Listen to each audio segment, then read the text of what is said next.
Hello students, आज हम पढ़ेंगे 10th क्लास की साइंस की 39वीं वर्कशीट, जिसका टॉपिक है कार्बन एवं उसके यौगिक। और इस वर्कशीट में आज हम संतृप्त और असंतृप्त कार्बन यौगिक के बारे में पढ़ेंगे। सबसे पहले हाइड्रोकार्बन है क्या? हाइड्रोकार्बन कार्बन और हाइड्रोजन के आबंधित यौगिक हैं, यानी कि इनके अंदर कार्बन है और हाइड्रोजन है।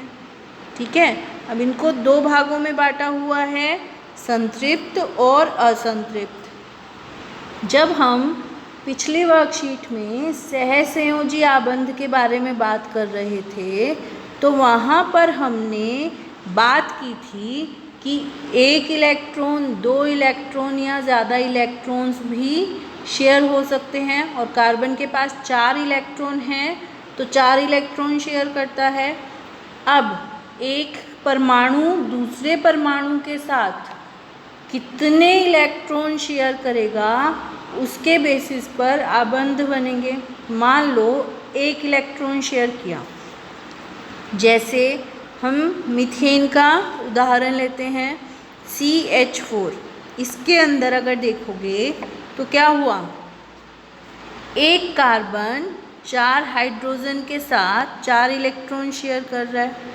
ठीक है, और 4 आबंध बन गए इसके, मतलब एक एक आबंध, एकल आबंध बना। ठीक है ना, एक इलेक्ट्रॉन शेयर हुआ तो एकल आबंध बना। अब इसी तरीके से क्या होगा, इसी तरीके से एक से ज़्यादा इलेक्ट्रॉन भी शेयर हो सकते हैं। अब अगर हम मीथेन को देखें या इथेन को देखें, तो इसके अंदर क्या है, इसमें इसके सारे इलेक्ट्रॉन्स सहसंयोजी आबंध से बंटे हुए हैं, है ना। आबंध एकल आबंध है इन सभी में, और इसके पास कोई भी एक्स्ट्रा इलेक्ट्रॉन नहीं है बांटने के लिए। तो ये क्या करेगा, ये किसी और से अभिक्रिया करने की कोशिश नहीं करेगा। ये है संतृप्त। कौन सा हाइड्रोकार्बन है? संतृप्त हाइड्रोकार्बन। अब दूसरे अगर हम उदाहरण देखें, ये देखो, ये उदाहरण है इथीन का। ठीक है, इसके पास 2 कार्बन हैं और 4 हाइड्रोजन हैं। अब कार्बन के पास कितने इलेक्ट्रॉन थे शेयर करने के लिए, सहसंयोजी आबंध बनाने के लिए? 4 इलेक्ट्रॉन्स थे। और कितने कार्बन हैं? 2 कार्बन हैं, तो कुल कितने हो गए? 8 इलेक्ट्रॉन्स हो गए शेयर करने के लिए। पर हाइड्रोजन कितने हैं? 4 हैं। तो इसके अंदर क्या होगा, दोनों कार्बन अपने 2-2 इलेक्ट्रॉन 2 हाइड्रोजन के साथ शेयर करेंगे, और जो बाकी 2 इलेक्ट्रॉन बचे वो आपस में शेयर कर लेंगे। अब 2 इलेक्ट्रॉन जब सहसंयोजी आबंध बने 2 इलेक्ट्रॉन के, तो क्या होगा, यहाँ पर डबल बॉन्ड बनेगा, द्विआबंध बनेगा। अब इसके अंदर एक संभावना रह गई कि अगर कोई और परमाणु आ गया तो वहाँ पर उसके साथ ये इलेक्ट्रॉन शेयर कर सकता है, द्विआबंध से एकल आबंध में जाने के लिए। ठीक है, इसी तरह से यहाँ हाइड्रोजन, एथाइन में हाइड्रोजन कम होने से क्या हुआ, यहाँ पर कार्बन कार्बन ने आपस में 3 इलेक्ट्रॉन शेयर किए, तो यहाँ पर भी क्या हुआ, संभावना बच गई कि इलेक्ट्रॉन्स किसी और तत्व के परमाणु के साथ शेयर किए जा सकते हैं। ठीक है, तो यहाँ पर त्रिआबंध, ट्रिपल बॉन्ड बन गया, और इसमें क्या बना था, इसमें डबल बॉन्ड बना था। अब ये आबंध एकल आबंध की तरफ जाने के लिए उत्सुक हैं, यानी कि अभिक्रियाशील हैं। ये तत्व कैसे हैं? अभिक्रियाशील हैं। और जैसे ही इनके पास कोई और परमाणु आएगा साझेदारी के लिए, तो ये उससे तुरंत साझेदारी कर लेंगे और ये आबंध कैसे होंगे, टूट जाएंगे। यानी कि ये संतृप्त नहीं है और अभिक्रियाशील हैं, तो कैसे होंगे, असंतृप्त। ठीक है। अब देखो हमारे पास संतृप्त हाइड्रोकार्बन में ये फॉर्मूला यूज़ होगा।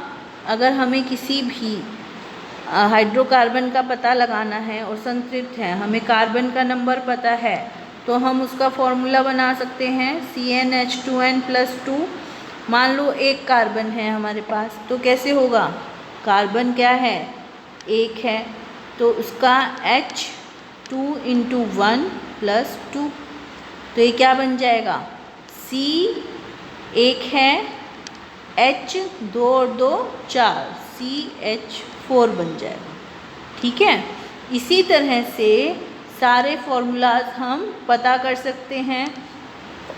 और इलेक्ट्रॉन बिंदु संरचना के लिए हमें मालूम है, हमने पिछली वर्कशीट में भी की थी, कि कार्बन के 4 इलेक्ट्रॉन और 4 हाइड्रोजन के। तो यहाँ पर क्या हुआ, ये इलेक्ट्रॉन्स आपस में इन्होंने साझेदारी की, हाइड्रोजन के 2 हो गए, इस हाइड्रोजन के भी, इन चारों हाइड्रोजन के 2-2 इलेक्ट्रॉन्स पूरे हो गए और कार्बन के 8 इलेक्ट्रॉन्स पूरे हो गए। इसी तरह से इथेन के अंदर कार्बन के 8 इलेक्ट्रॉन और हाइड्रोजन के 2 इलेक्ट्रॉन्स पूरे हो गए।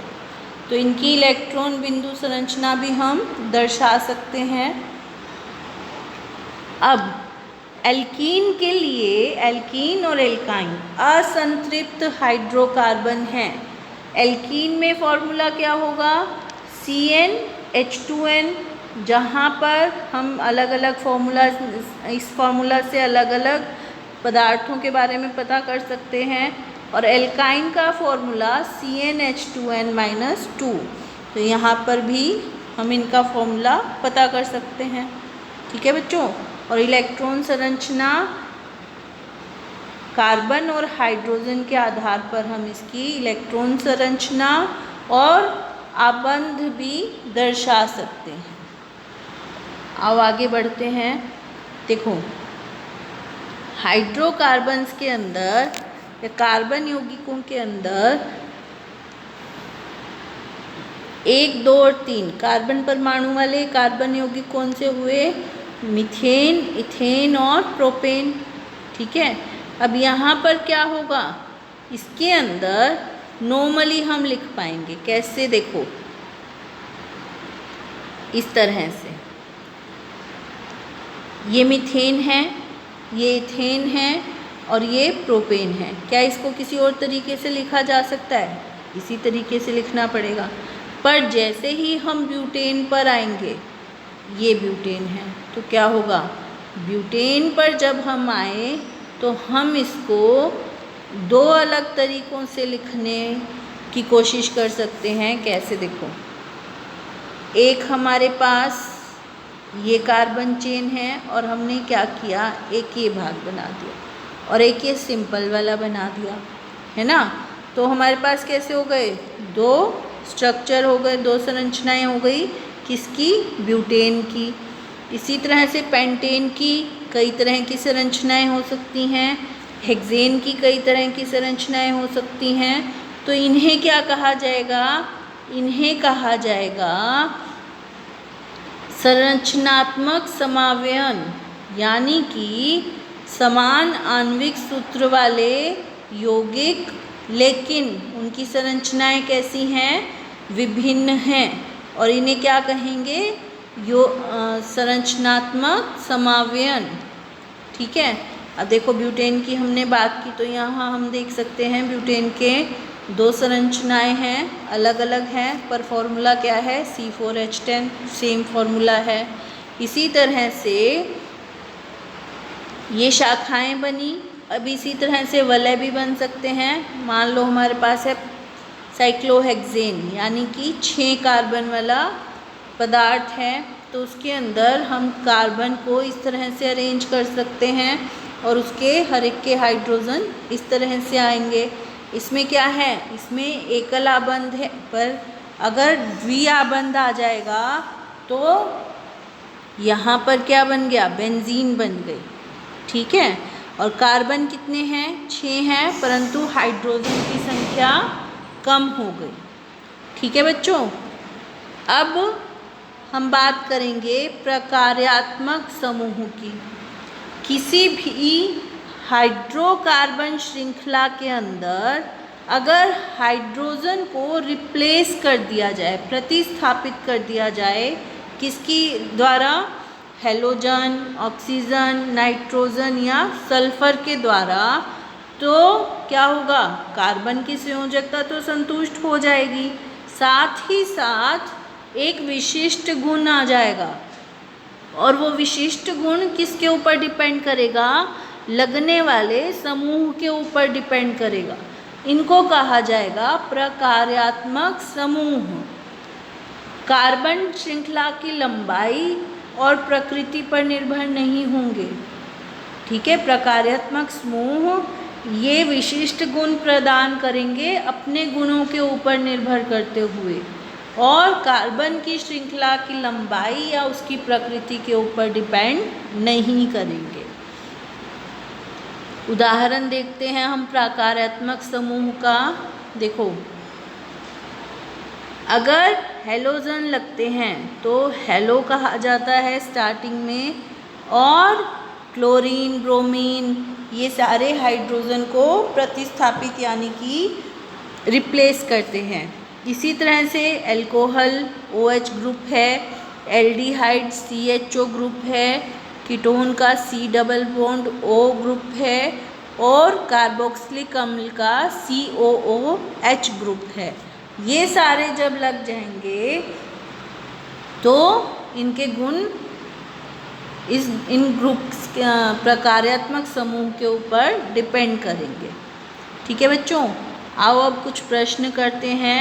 सबसे पहला, पेंटेन और प्रोपीन के इलेक्ट्रॉन बिंदु संरचना और आबंध युक्त संरचना हमें दिखानी है।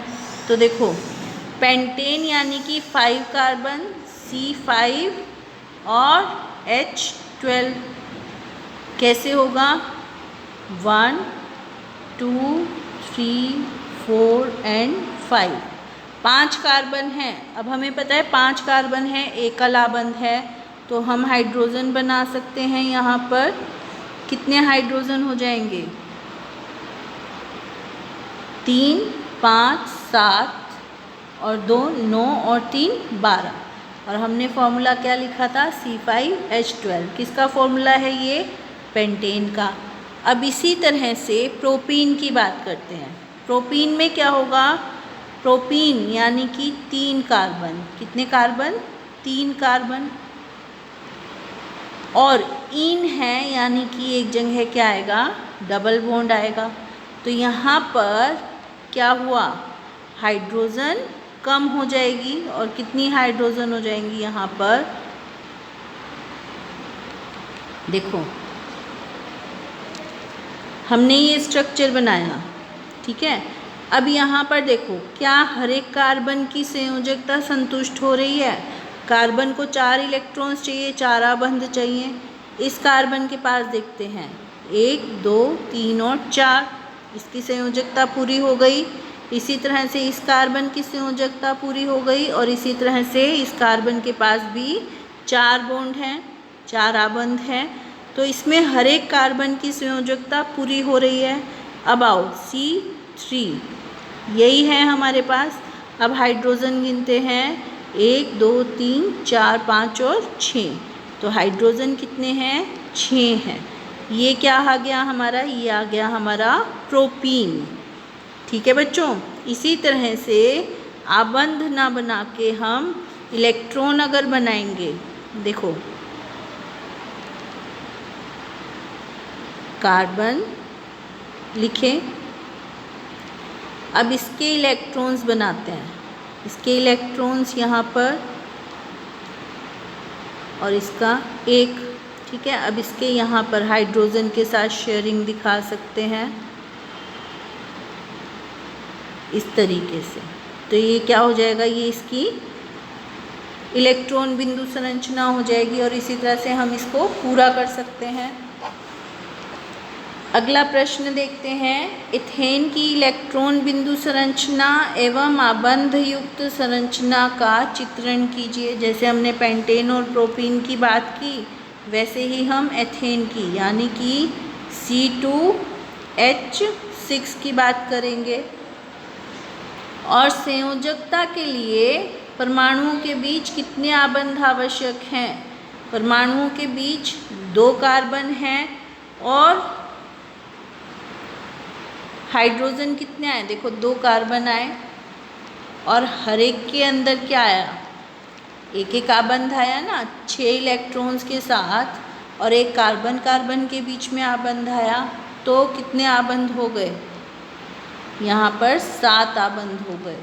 कैसे? 1 2 3 4 5 6 और 7। ठीक है, तो हम यहाँ पर बता सकते हैं। अगला है साइक्लोपेंटेन का आणविक सूत्र लिखिए और आबंध युक्त संरचना का चित्रण कीजिए। साइक्लोपेंटेन का स्ट्रक्चर इस तरीके से आएगा बच्चों, कार्बन कार्बन और ये कार्बन। अब इस पर देखो, यहाँ अगर डबल हाइड्रोजन किया तो इसके 4 बॉन्ड हो गए इस कार्बन के। इसी तरह से इसके पास 2 हैं, यहाँ पर 2, यहाँ पर 2 और यहाँ पर 2। अब 5 कार्बन हैं और 5 कार्बन के पास, हर एक के पास 2-2 हाइड्रोजन हैं, तो कितने हो गए? 10 हो गए। तो ये क्या बन गया? C5H10 बन जाएगा, साइक्लोपेंटेन। अगला प्रश्न है, संतृप्त व असंतृप्त हाइड्रोकार्बन में विभेद कीजिए। तो हम यहाँ से देख सकते हैं, संतृप्त हाइड्रोकार्बन में कैसे आबंध थे? एकल आबंध थे, जबकि असंतृप्त हाइड्रोकार्बन में द्विया त्रि हाइड्रोकार्बन थे। ये कम अभिक्रियाशील थे संतृप्त हाइड्रोकार्बन, जबकि असंतृप्त हाइड्रोकार्बन अधिक क्रियाशील होते हैं। अगला प्रश्न है, प्रकार्यात्मक समूह क्या है? प्रकार्यात्मक समूह अल्कोहल व एल्डिहाइड के सूत्र क्या हैं? तो प्रकार्यात्मक समूह हमने यहाँ पर पढ़ा था कि हाइड्रोकार्बन श्रृंखला में एक या अधिक हाइड्रोजन को हैलोजन, ऑक्सीजन, नाइट्रोजन और सल्फर द्वारा प्रतिस्थापित किया जाना ताकि कार्बन की संयोजकता संतुष्ट रहे। ऐसे प्रतिस्थापित विषम परमाणुओं को क्या कहा जाता है? प्रकार्यात्मक समूह कहा जाता है। और यहाँ पर अल्कोहल का फॉर्मूला अभी हमने पढ़ा था, OH, और एल्डिहाइड का CHO। ये हैं इनके फॉर्मूला, सूत्र हैं। ठीक है बच्चों, तो ये थी हमारी आज की वर्कशीट। आई होप आपको समझ आई होगी और अब आप इसको आसानी से कर पाओगे। Thank you.